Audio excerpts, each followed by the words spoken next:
All right, y'all, I don't know how much time I'm gonna have, but I really wanted to talk to you really quickly about, I'm about to push up my glasses and I'm not wearing glasses. I really want to talk to you about Wings of Starlight by Allison Sack.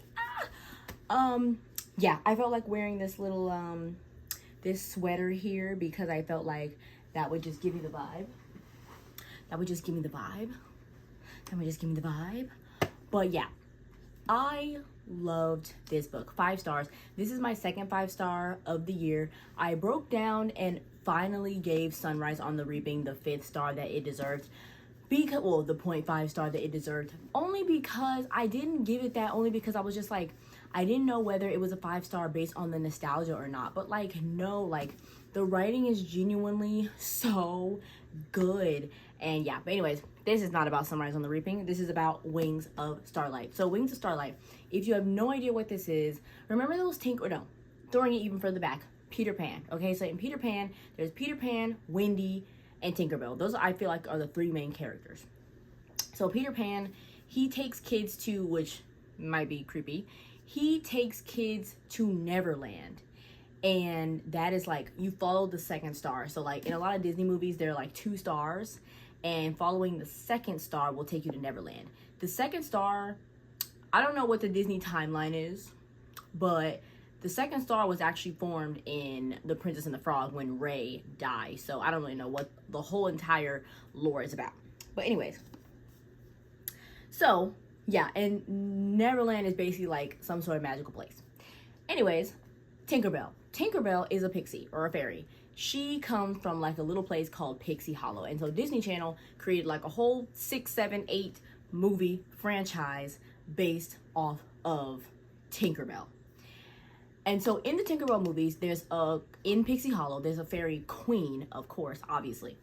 And the fairy queen's name is Queen Clarion. And in like the 3rd or 4th or 5th, I can't remember. As you can see, I don't remember the order of the movies. I haven't watched these in like 10 plus years. But anyways, in like the 3rd or 4th movie, The Secret of the Wings, which I actually remember when this one came out, Tinkerbell discovers that she has a sister. So when fairies are born every time a baby laughs. And so Tinkerbell, and usually it's only 1 fairy is born from the laugh, but 2 fairies were born when Tinkerbell's baby laughed. So, but however, one just ended up being born in the winter woods, and the other one ended up being born in like the warm Pixie Hollow land. So spring, autumn, and summer, they are the warm seasons. They kind of hang out with each other. But winter, they're kind of isolated because winter fairies, their wings and their bodies are not made to function in warm weather, and warm weather fairies, their wings and bodies are not able to function in winter. So they kind of keep apart, and it's kind of been like an unspoken rule that like they don't cross. In Tinkerbell, you know, there's a rule keeping them apart because it's unsafe. You know, it's unsafe for the sides to merge, but they end up merging. And at the end, we find out that the Lord of the Winter Woods, because of course there has to be a leader, the Lord of the Winter Woods, Lord Milori, and Queen Clarion have had a secret romance going the whole time. And that is what this book is about. This book is about the origin of that romance. I feel like every time I try to explain what this book is about, I have to give so much lore because it's lore upon lore upon lore. Because not only is it just about Tinkerbell and the Tinkerbell movies, but it's also like Peter Pan and whatever. I feel like everyone knows about Tinkerbell though. Like everyone knows about Tinkerbell. But like, I don't know what corner of the world did people watch those Tinkerbell movies. Like, I really don't know who watched those and who didn't, but I know I did. But anyways, so yeah, Allison Saft did her thing. 5 stars. I knew I was gonna love it when I couldn't put it down. I took it with me on the way to church on Sunday. I read like 30 pages off rip. I was like, this is so good. The writing was so good. Like, just so good. I just want to read those moments of freedom and happiness had felt something like power. What would it be like if she got out of her own way, if she trusted her instincts? The sense memory of their kiss awakened, skipping across her skin in heated trails and stoking her glow to a rose-colored blaze. There had been something like devotion in the way he'd cradled her face, an oath sworn in every brush of his lips against hers. Oh, she had been such a fool to believe a sparrow man like Milori would do a single thing without the intention of committing himself fully. I'm telling you, this writing is so good. From the beginning, that's the first thing that I noticed. Look at the first page. It was the kind of afternoon made for daydreams. The air golden with sunlight and pixie dust, the meadow humming with the low drone of bees, Clarion perched on the branch of an oak tree, surrounded by the sigh and rustle of leaves. How sweet to find herself alone, and, at least for 15 glorious minutes, with nothing at all to do. So good. Like, I wish I could read more, but I don't want to read the entire thing for y'all. I also want to talk about the plot a little bit and her character arc. I thought it was just going to be about the romance, but it's more than that. Like, Queen Clarion, she is unsure of herself as a queen. Like, she doesn't know if she's a good queen or not. And that's also interesting because in the Tinkerbell movie, she is very much sure of herself. And she's clearly been queen for like a long time. But Queen Elvina is about to, I guess, pass on and be with the stars. And so it's about to be, what's her face? It's about to be Queen Clarion's turn to take over. But like, she doesn't really like that she has to be apart from her subjects. Like, Queen Elvina is very much like, girl, you need to like separate yourself. And I feel like that's really telling of like authority and rules. And even like with me being a teacher, it's like you can't ever really like join in your students or like join in with your subjects, because you have to remain mysterious. You have to kind of remain apart. You have to, for you to be taken seriously, because if she's partying it up with her subjects, they're not going to take her very seriously. So yeah, that motif was very, very good. Like, to be a good leader, you kind of do have to separate yourself, because you also can't get too attached. Because if you get too attached to your subjects, then to a particular subject, you can't rule everybody. And like, even as a teacher, I can't pick favorites. I can't do favoritism. So, yeah, I really, really like that. Like, to be a good leader, do you need to be cold and, kind of isolated, or can you be a little warmer? And I like that she chose to kind of make her own path and be like, no, like, I can be a warm, caring leader and still do what I need to do.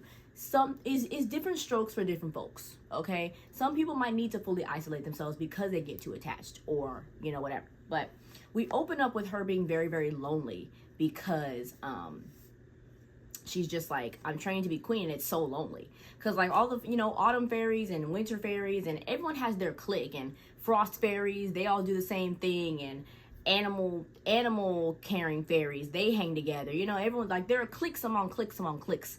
And she doesn't really have a clique, because the governing talent fairies, they only come, like, every millennium or whatever. So she's, like, the only governing talent fairy of her kind right now. So she is lonely. She doesn't have it like a squad. So yeah, there's like a theme of loneliness here. And then there's Lord Milori. He's definitely alone too. I mean, he's been ruling for a little bit. And yeah, I mean, the winter people are just isolated in general. So I feel like they both share that they feel alone. So they kind of bonded over that. They kind of bonded over their emptiness and loneliness. And I love that. Like, I love when two characters bond over their trauma. I love when two characters just bond over something similar, but especially when it has to do with, the heart. Yeah, it was soft and sweet, and I listened to a lot of different music. I listened to Disney, like old Disney castle ambiance video. I listened to Tinkerbell Pixie Hollow ambiance while I listened to the Tinkerbell soundtrack. I listened to Sabrina Claudio. Sabrina Claudio's music went so well with the vibe of the book. Like, it's soft and gentle, but it has like a heavy bass line. If you don't listen to Sabrina Claudio, you really, really need to. Like, seriously, her music is so, so, so good. And yeah, it's so good. I'll put up like some particular songs. Of course, there's a song she has called Frozen that fit perfectly, because obviously, we've entered into the winter woods. But also what she's talking about isn't actually being frozen. She's talking about, time, if we stay here in this bed, like, time will be frozen for us. Like, we're not going to move. We're not going to, mess up this moment. Because when we're here together, like, nothing else matters, essentially. So that definitely went with the theme of the book, because it's like, you know, she's trying to be with her man, but she can't because she's a warm fairy, he's a winter fairy. Yeah, Sabrina Claudio's music just really just really gave that vibe, and I absolutely, like, it was so good. Like, I knew I was gonna love this book. Like, 30 pages in, 50 pages in, 100 pages in, I knew I was gonna absolutely love it and eat it up, and I did, and it was so good. And yeah, and I just love the cover. The cover is gorgeous. I got this actually in Louisiana a couple of weeks ago, and I just ate it up. But yeah, and I just love, I think I'm learning something about myself. I think I'm gonna make a fantasy icks video, or fantasy, or my complaints about fantasy. It'll probably be something called fantasy icks and guilty pleasures, kind of like how I'm about to do how I did the romance icks and guilty pleasures. I like cozy romance way more than I would ever like dark. I like cozy fantasy way more than I will ever like dark fantasy. Like, I feel like a lot of fantasy is really dark and really heavily spicy right now, and I just don't like that. Like, that's not what I really want to read. I want to read, like, if there's death in it, it needs to be purposeful. It can't just be people getting slaughtered left and right. Like, that's what I liked about Throne of Glass and even the Mortal Instruments, because I feel like it teetered the line between, probably because it's YA. Maybe I'm a YA girly. Maybe I'm just a YA girly. But also ACOTAR. ACOTAR towed the line. I don't feel like it was extremely vulgar or gory or extremely sexual as people are trying to make it seem. I feel like it was the first of its kind, and that's why it's known for being like a spicy book. But, and of course, it was the first that I ever read. But I really don't feel like it's all that, like, there's way spicier stuff out there these days. But ACOTAR, I feel like, it also, if you like ACOTAR, you will definitely like this, because the seasons, hello, you know, in ACOTAR, there's the night court, day court, and then there's, you know, the summer court, the winter court, spring court, I'm forgetting one, autumn court, you know, they had like a seasons thing. Oh my gosh, because they're fae. I wonder if, they got that idea from Tinkerbell. I wonder if they got that. I wonder if Sarah J. Maas got that idea from Pixie Hollow, because the similarities. I realized that when I was reading. I was like, wait, this is kind of like ACOTAR, low key. Like, finally realizing that. Wait, that's interesting. That's interesting. So yeah, if you want ACOTAR, but non-spicy and gentler and way less thick, then here you go. Here is ACOTAR for you. The romance is honestly basically just as good, just without the spice. I love that it didn't need to have spice. I love that I could feel the heat and like the sensuality of their romance without any explicit or vulgar thing being mentioned. Like, it was so, like, Alison Saft, you did that. I want to read everything that she's written. I love when I discover a new author. Oh my gosh, like, this has been my favorite thing about coming back to reading, is that I have discovered so many new authors. I feel like, you know, we all know, like, Vampire Academy and Throne of Glass. You know, we all, like, know all these authors, like Cassandra Clare and Sarah J. Maas, like, love them down. But we already know these authors. We've been knowing them. I want to get to know some new fantasy authors who are not writing just spice. I feel like I've DNF'd a lot of fantasy, and like I said, I am going to make a video about this. I've DNF'd a lot of fantasy because it is just so heavy on the spice, and like, I don't want to read about that all the time. I don't want to read, and also it needs to make sense within the story.